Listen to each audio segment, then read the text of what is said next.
সাহারি খাওয়া এটা রমজানের একটা আমল। আপনি সারা বছর লাঞ্চ করেন, ডিনার করেন, দুপুরের খানা খান, রাতের খানা খান, সকালে ব্রেকফাস্ট নাস্তা করেন, কিন্তু এর কোনোটা ইবাদত হয় না, এর কারণে আপনি সওয়াব পাবেন না। কিন্তু রমজান মাসে ভোর রাতে ঘুম থেকে উঠে যে আপনি খাবার খাবেন, এই খাবার খাওয়ার জন্য যে উঠলেন এবং খাইলেন, এর কারণে আপনার অ্যাকাউন্টে আপনার আমলনামা আল্লাহ তাআলা সওয়াব জমা করে দিবেন, আপনি রিওয়ার্ড পাবেন, বিনিময় পাবেন। কেন?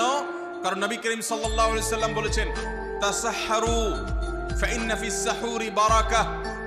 তোমরা সাহারির খাবার খাবে ভোর রাতে, রোজার মাসে রোজা রাখতে গিয়ে সাহারির খাবার খাবে। কেন?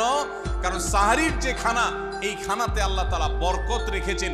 এই খানা খাইলে তার জন্য আমাদের স্পিরিচুয়াল, আধ্যাত্মিক বিভিন্ন রকমের উপকারিতা আল্লাহ তাআলা এর মধ্যে নিহিত রেখেছেন। এর মধ্যে খাদ্য শক্তি আছে, আমাদের এনার্জি হবে শরীরে, রোজা রাখতে সহজ হবে।